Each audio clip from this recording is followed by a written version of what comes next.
Bonjour à tous et bienvenue dans cette vidéo de débriefing sur le système Full-King en Cintiq. Alors, nous sommes le lundi 31 août, dernier jour du mois d'août, et voyons voir un peu ce que cela a donné.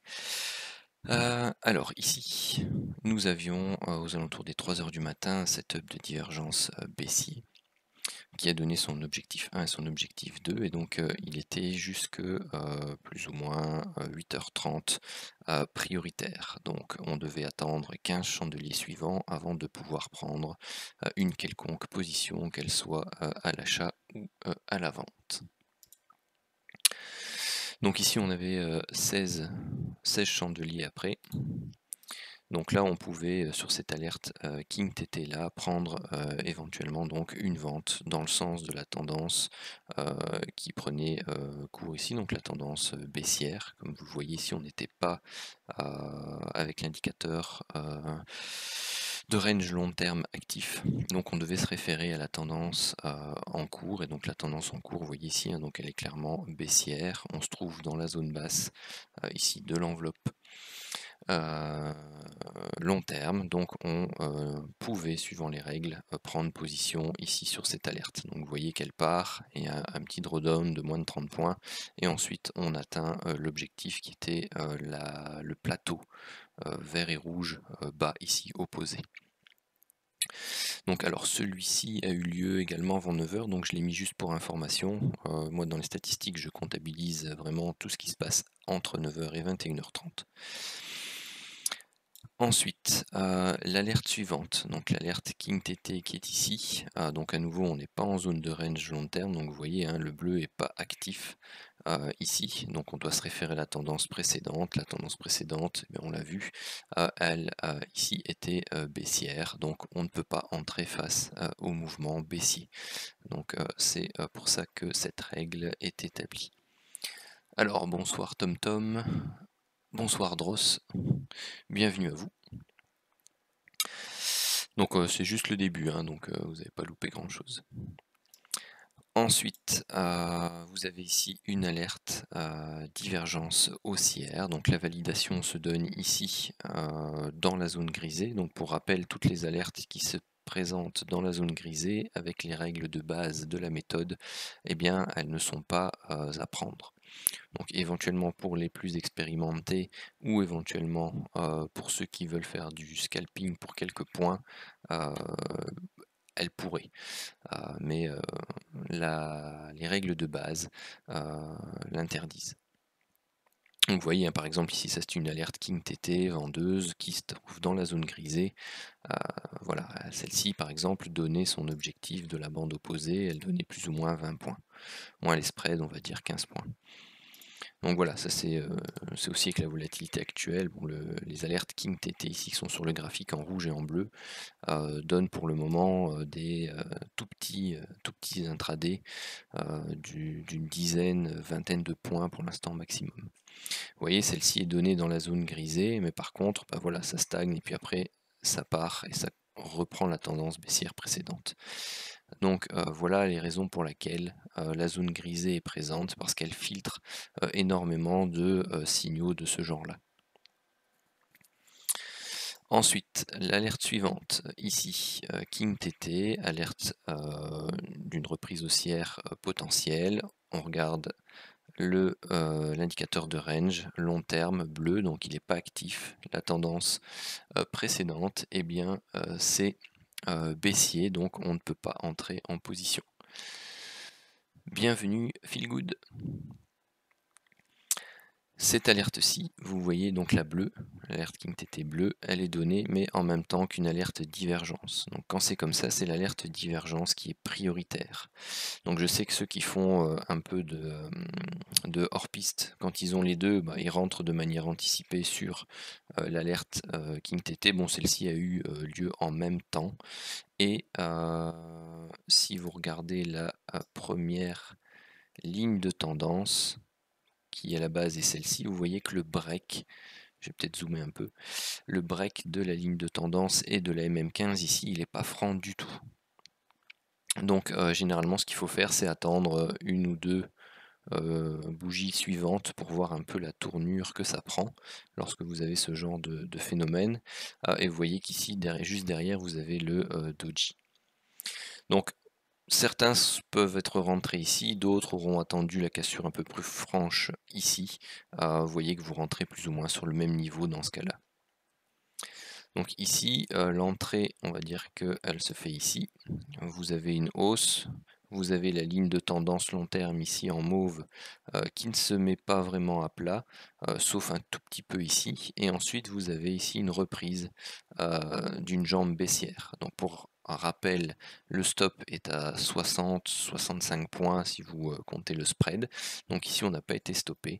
Par contre, on remonte et on a l'occasion de sortir quasi ABE. Donc sur cette grosse bougie là, on va dire que logiquement, suivant les règles de money management, après un aussi gros drawdown et une remontée avec une butée, une double butée ici, donc un double top et un gros avalement, on va peut-être même le mettre juste là, sur la zone grisé qui dans une tendance baissière, je le rappelle, fait office de résistance. Vous aviez ici une ligne de tendance qui reprenait à la baisse. Donc ici vous aviez le devoir de sortir de cette position là.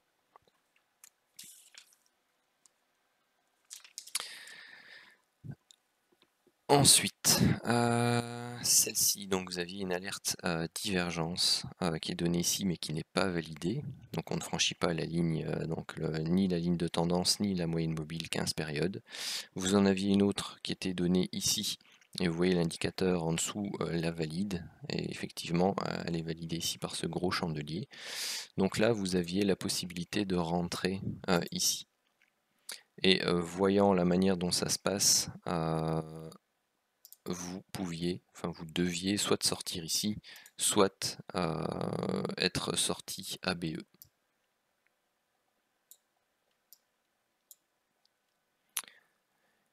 Ici, on avait une alerte King TT dans le sens de la divergence haussière. Mais vous aviez ici donc la ligne de tendance qui était fortement baissière. Vous aviez le canal baissier qui prenait forme ici. Donc ça, c'est à proscrire comme entrée. Celle-ci, eh bien, toujours pas de zone d'indicateur de range long terme actif, donc on est à contre-tendance, donc on n'entre pas en position. Celle-ci, pareil. Ici, on a une alerte divergence, mais pas de validation. Donc vous voyez ici que la ligne de tendance qui est créée, c'est celle-ci. Si vous la rabaissez, bon, bah, c'est celle-ci avec les mèches. Donc vous n'avez jamais une validation. Pour ceux qui travaillent avec la MM15, vous voyez qu'ici on l'a soulevé avec une mèche, une deuxième mèche, une troisième mèche. Donc vous avez votre niveau à breaker qui se trouve ici. Tant que vous ne cassez pas ce niveau avec un beau chandelier bien vert, l'entrée sur le setup de divergence ici est interdite. Et ensuite vous voyez que bon, bah, ça part, ça décroche le niveau des plus bas ici et donc de la naissance du setup de divergence est invalidé et donc la divergence est invalidée elle aussi. Par contre, ceux qui travaillent la tendance avec le setup de range court terme, donc vous voyez ici que vous avez le setup de range court terme qui s'est activé. Vous avez ici votre structure de consolidation qui prend forme. Et donc vous aviez tout à fait la possibilité sur ce chandelier là, je vais peut-être changer la couleur du rectangle parce que ça se voit pas très bien, ça se voit un peu mieux. Vous aviez tout à fait la possibilité de prendre une vente ici sur le break du canal, donc ensuite on travaille le pullback et ensuite on décroche. Ensuite, première alerte divergence ici qui est visuelle. Donc vous voyez ici, hein, vous avez le beau setup de divergence. Vous avez la validation qui se fait là, mais à nouveau le mouvement est trop faible, donc ça monte, ça rebaisse, ça remonte, ça rebaisse. On dessine ici un triangle en fait. le triangle qui est ici, vous avez la ligne de tendance long terme qui continue à baisser. Donc ça signifiait très clairement que vous aviez une continuité de la baisse qui allait survenir. Et effectivement, ici, vous aviez le break qui apparaît, voire celui-là, donc c'était un énième renfort dans la tendance baissière qui était possible avec donc l'utilisation du setup ici du range court terme. Ensuite, vous avez une série d'alertes divergence à la hausse qui étaient non validées. Pourquoi? Parce qu'elles ne break jamais les lignes de tendance qui sont données ici. Elle n'est jamais breakée et ensuite elle se déplace donc pour la suivante qui est celle-ci. Vous voyez qu'on a fait un nouveau plus haut, donc on déplace sa ligne de tendance, hop, elle vient ici. C'est pas breaké de manière très forte, ensuite c'est une mèche. Et donc quand il y a une mèche comme ça qui dépasse, on doit réadapter sa ligne de tendance. Et ici, bon voilà, il y a eu éventuellement une validation, mais pour moi c'est pas dans la zone grisée, mais vous voyez bien qu'on est à un point de la zone grisée, donc c'est kiff kiff, hein. Ça après c'est, j'ai envie de dire, c'est le genre de situation où c'est libre d'interprétation, où vous dites non, moi ça me va, je prends, où vous dites non, c'est trop proche de la zone grisée, j'ai perdu trop de potentiel à la hausse, j'ai pas un bon rendement risque, parce que le premier objectif c'est la ligne de tendance long terme ici qui est déjà plus très loin. Par contre mon stop est beaucoup trop loin, j'ai un rendement qui est inférieur à 1, donc je prends pas. Donc ça, ce sont des éléments dont il faut que vous teniez compte aussi dans vos décisions. Ensuite, on a, c'était celui-là, par rapport à ce point bas là et à ce point bas là, ici, vous aviez le setup de divergence long terme, ici, et vous aviez la possibilité d'entrer en position là. Donc ça vous amenait difficilement encore au setup 1, donc qui faisait plus ou moins 25 points. Et le setup 2, c'était une sortie ABE. À nouveau, pour ceux qui travaillent les setups de range court terme et long terme également, hein, vous aviez ici un top, un deuxième top sur la ligne de tendance long terme qui fait office de résistance, et vous aviez donc ici soit comme vous considérez double top, ou vous aviez votre boîte. Il n'a pas enregistré le changement de couleur. Hop. Votre boîte ici, et puis vous attendiez le break. Le break se fait là, il y a un retest, et ensuite de nouveau ça repart à la baisse. Ici, l'alerte King TT qui est là, elle pouvait faire office de double bottom. Et elle était toujours, donc le setup de divergence haussier ici était toujours valide. Pourquoi? Parce qu'on n'avait pas encore cassé les plus bas ici qui donnaient naissance au setup de divergence haussier. Donc vous aviez les conditions suivant les règles pour pouvoir entrer en position ici. Bon, malheureusement, vous voyez que derrière ça part à la baisse, et donc sur ce gros chandelier là, vous sortiez de position.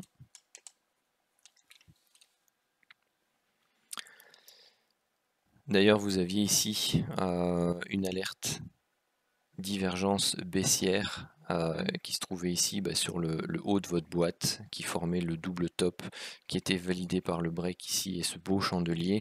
Donc ça, ce sont des informations techniques que vous devez prendre en compte, que ce soit pour entrer en position ou pour sortir de manière anticipée, par exemple sur si vous visiez l'objectif du setup 2, du setup de divergence aussi ici qui est le contact avec la ligne de l'enveloppe suivante, supérieure. J'étais perturbé par l'annonce de l'alerte.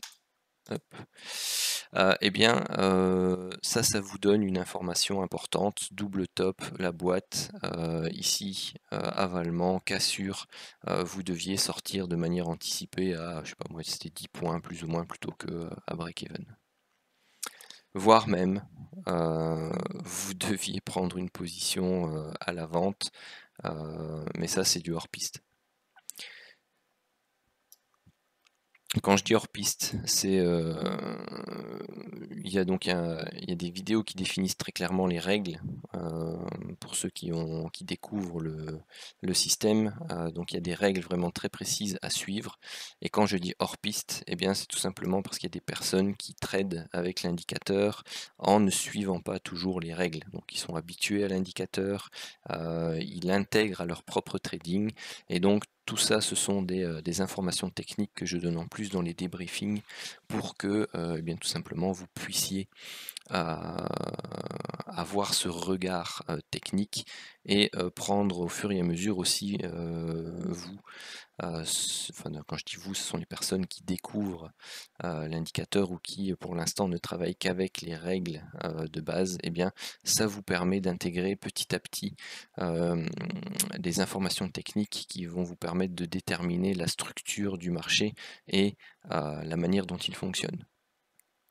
Parce que c'est aussi avant tout à ça que sert le système Full King. Ensuite, ici vous aviez une alerte King TT, mais on n'est pas en zone de range long terme. La tendance précédente, eh bien, elle est clairement baissière, donc on ne pouvait pas prendre. Pareil pour celle-ci.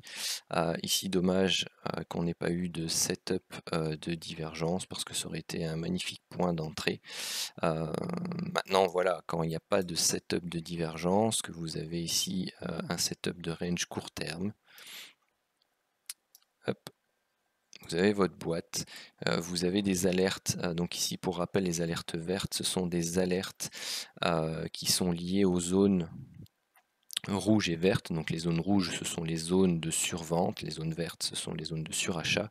Et bien quand vous avez ces flèches vertes qui apparaissent, eh bien ce sont des indications par rapport à une probable sortie de ces zones de survente et de surachat. Donc éventuellement, ça c'est une vision technique complémentaire également, c'est que bon, bah, voilà, quand vous avez ce genre d'alerte, vous avez votre range court terme ici qui se met en place, mais à ce moment-là, vous cherchez votre structure de consolidation, que ce soit une boîte, un triangle, un canal baissier ou un double bottom, double top, peu importe, et vous regardez la façon dont elle va se terminer.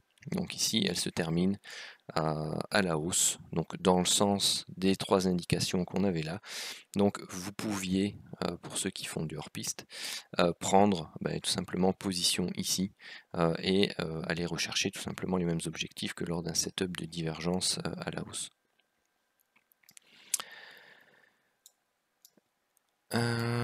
Donc ici on avait une alerte à l'avance dans le sens de la tendance, mais on était face donc ici à une remontée et surtout on était encore dans la zone de survente, donc on n'était pas proche de la zone grisée ici ou dans la partie basse, donc ça c'est très risqué.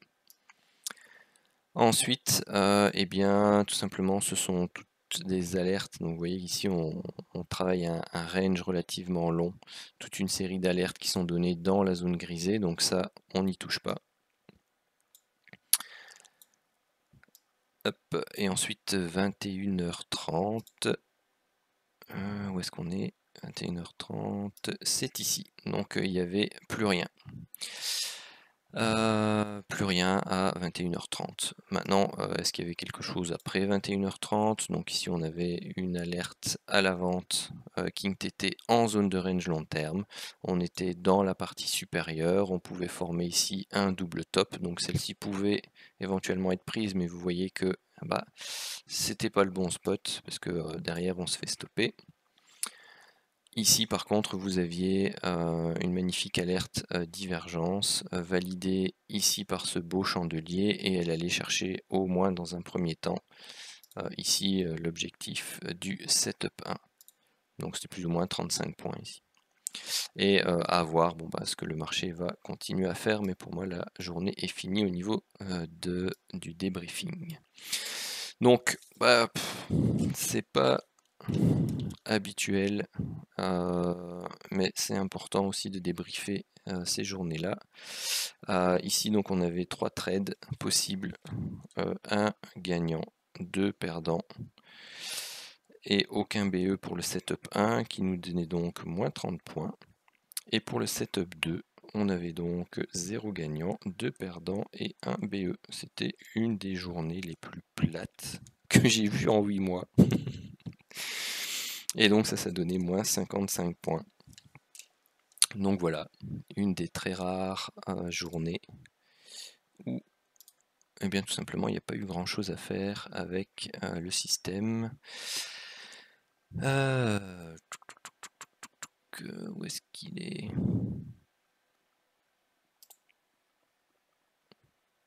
Ok. Hop, le voilà. Oh. Laisse-moi au mois d'août. Mon merveilleux mois d'août. Qui se termine.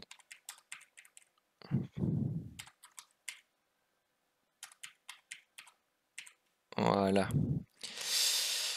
Et donc, eh bien, tout simplement, le bilan ici pour le mois d'août. Donc, pour le setup 1, on est à 2690 points avec un taux de trade perdant de 14%. Pour le setup 2, un potentiel de 4100 points avec toujours tout simplement le même taux de trade perdant. C'est juste qu'on se met à BE au niveau du setup 1 et on essaye d'aller rechercher le setup 2. Donc forcément, on a moins de trades gagnants et on est plus régulièrement sorti à BE. Mais vous voyez que ça peut pas, sur les 8 mois étudiés, ça a toujours été le cas, le setup 2 donne plus de points. Et on a un rendement risque moyen autour de 4 pour le setup 2 et autour de 3 pour le setup 1. Et si on regarde les statistiques, eh bien, si vous avez déjà regardé un peu les autres vidéos, le lundi, c'est pas la journée la plus performante, c'est toujours le mardi, le jeudi, et contrairement à ce qu'on pourrait croire, le vendredi également. Ce sont les 3 journées qui ressortent comme étant les plus performantes sur le système Full King. Donc avec le Full King, vous pouvez entre guillemets battre la psychologie du vendredi et pouvoir faire des trades gagnants le vendredi. Je sais beaucoup de traders, et j'en parlais encore avec